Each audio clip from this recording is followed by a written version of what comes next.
Hey, my name is Sam, aka Mr. Two Pairs Minimum, and let's take a quick look at the 991V2 and New Balance in the dark navy colorway.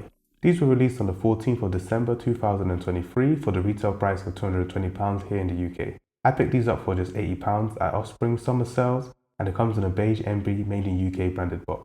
The shoes come in white New Balance branded paper with an extra set of dark navy laces, which I prefer to the grey, but we're not here for the box, so let's get right into the shoes. New Balance always releases what I like to call the classic trio, especially in the 99X series. These colours include a grey, a black, and in this case a navy. This pair features a dark blue suede and mesh upper with grey leather overlays at the toe and tongue. Grey 3M reflective hits can be seen on the N logo on both sides of the mid panel, with more hits at the heel. All this sits on a white and grey midsole, with the teal rubber absorb excerts flanking the heel and forefoot. It has a grey and black endurance outsole with teal fuel cell foam at the centre. On feet, I recommend staying true to size. The 991V2 is very white foot friendly too.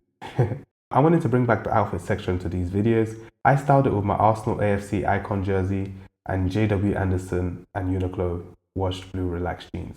As usual, purchase links with my YouTube video description. Thanks for watching. Please drop a like and comment trio to show me you enjoyed this video. Now let's discuss. Did you pick these up? Let me know your thoughts in the comments below. Apart from that, have a good day.